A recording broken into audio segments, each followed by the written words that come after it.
Why, hello there. I am Mr. Hollywood, and you are here today for a movie review of Mannequin that Tom Richardson will review for you in this fabulous video today. I don't know why I'm here. You should be watching Tom Richardson instead of me, but I just can't help myself sometimes. I'm just a little bit strange, and I put up the mannequins in the mall, and but anyway, let me get Tom Richardson because he's the one really reviewing the movie today.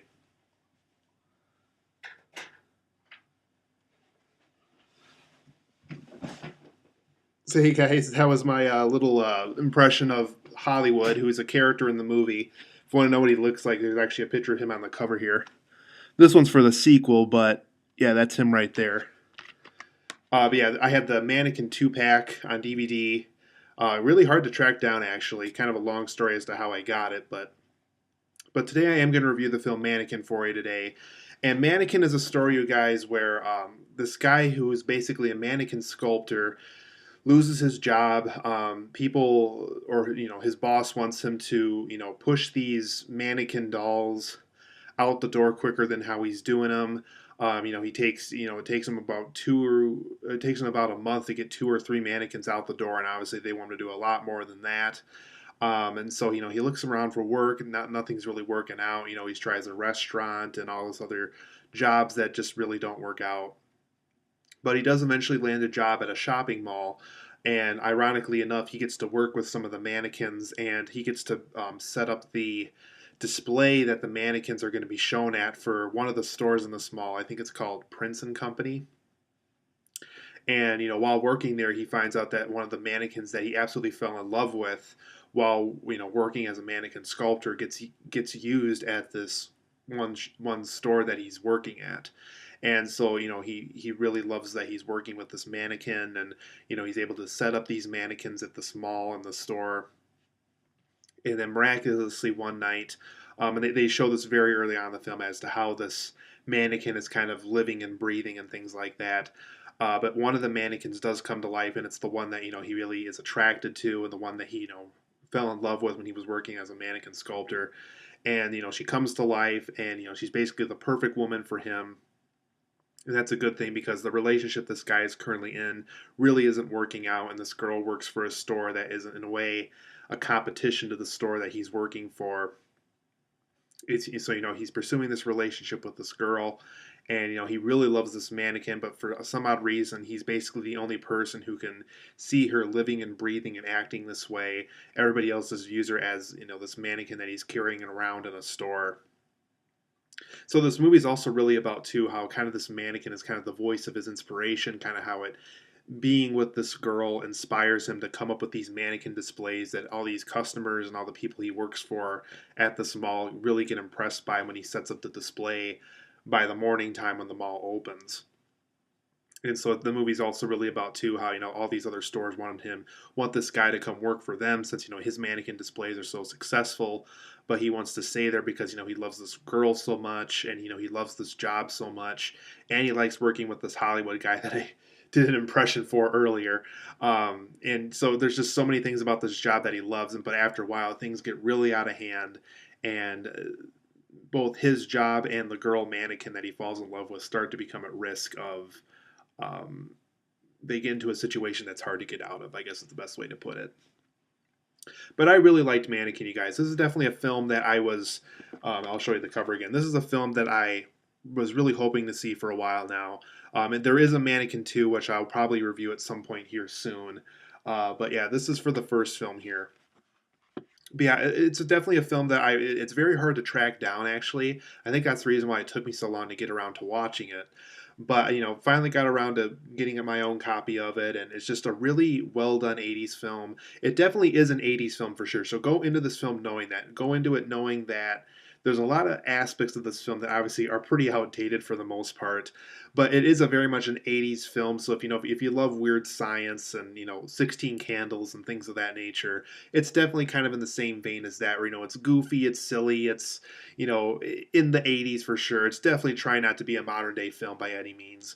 But I just really like this film, and like I said, I'll get into the positives and negatives here in a second, but I just really like how the film really shows kind of the importance of inspiration, and kind of how people get it, and how people they find out what they want, when they see it and look at it and can interact with it. And there's a lot of things like that that the film really explores that I really got intrigued by. So for the most part, guys, for my positives and negatives of Mannequin, I think the biggest praise I can give this film is that it's a very much like an 80s music video vibe that it has, and I really like that. I really like how it does feel like something you'd look up on YouTube, from the 80s, or something that just feels iconic. It kind of reminds me a little bit of the music video by Aha, the Take On Me thing, where they go into, illustration view and, real life view and things like that. It definitely kind of has that vibe to it. And I just really like how the film kind of maintains that vibe throughout its runtime. It just really feels appropriate for what they're going for. I also like the film's color scheme and mall lighting. You definitely get the impression that you're in an 80s shopping mall here. It reminded me of the shopping mall from Fast Times at Ridgemont High. I really like that look, and I really like that look of, old 1980s shopping malls, how it really feels big and grand, and there's so many stores you can look at, and all these stores have something really cool and interesting to look at. And like I said, I love the color schemes too. It really is a nice, bright, colorful movie that really does feel like it's from the 80s. Once again, another really good thing.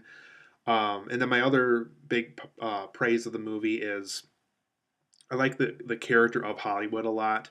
I think he is in the sequel from what I know about it. But yeah, I like the character overall. He's just really goofy, really funny. And I like how he's kind of self-aware that he's strange and weird, and I really like how the film was kind of self-aware of all those things. But I really like the overall character, really funny to watch. I also like Kim Cattrall's performance in this. She does really feel like this girl who's excited to be in this time period. I like how she was able to see people like Leonardo da Vinci and Michelangelo and all these other famous people from history and art history and things like that. And then how this Andrew McCarthy character, the lead character in the movie, is kind of her favorite person that she's been able to see throughout the course of history as this mannequin that can come to life and things like that.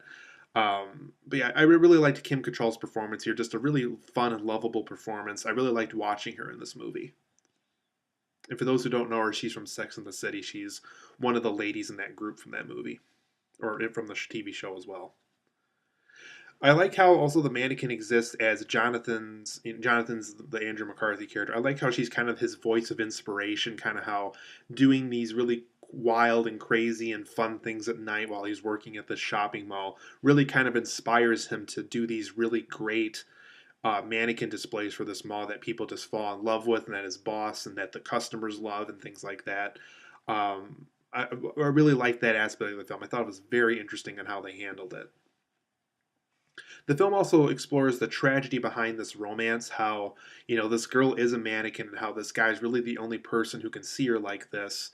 And, there's one scene where he's telling her that he wants to take her to baseball games and all this stuff that obviously would require her to actually get up and move around herself without, him just looking at her living like this. It would actually require other people to view her as this real living and breathing person.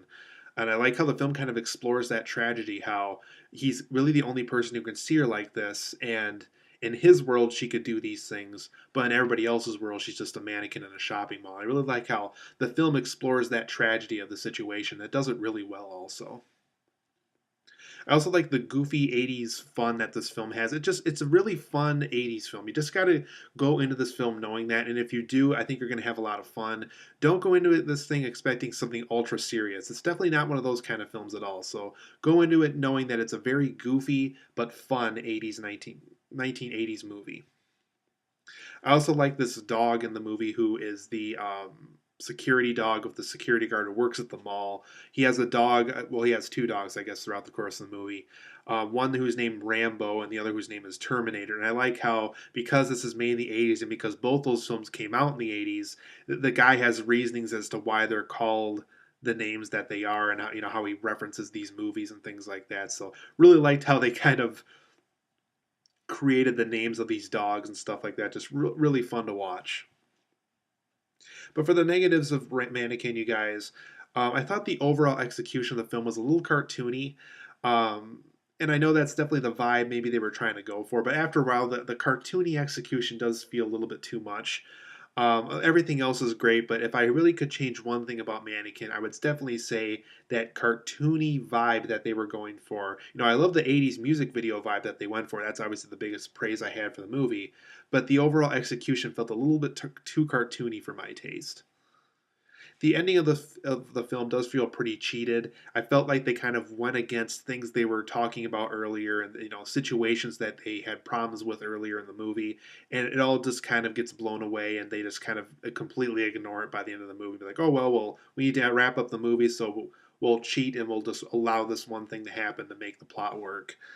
So kind of a cheated ending at the end, which is a little disappointing. And the guy who is the owner of both Rambo and Terminator, the security dogs. I thought the security guard character was a little over the top for the movie. I understand that the movie itself is a bit over the top in a way, but I thought this character was just way too over the top for what they were going for, and I really would have preferred either a tamer character or maybe certain aspects of this personality of this character could have been split up into like two or three different characters, and so that way it just didn't feel like too much at once. But overall, guys, I do give Mannequin an 8.5 out of 10. I think it's a very well made film. I love that 80s music video vibe they have going on here. I like the color scheme and the mall lighting, and Kim Cattrall's performance, the character of Hollywood. I liked how the character, this mannequin character, was the voice of inspiration for the lead character. I love the tragedy of the romance. I love the 80s music video vibes. You can see, I love a ton of stuff about this movie.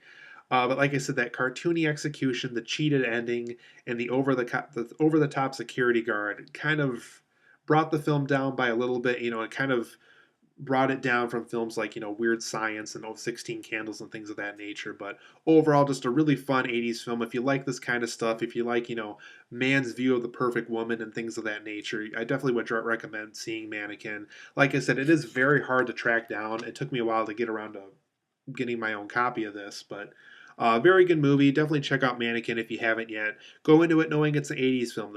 Go into it knowing that it's a little outdated, but if you do, I think you're going to have a lot of fun with it. So, Mannequin, huge thumbs up for me.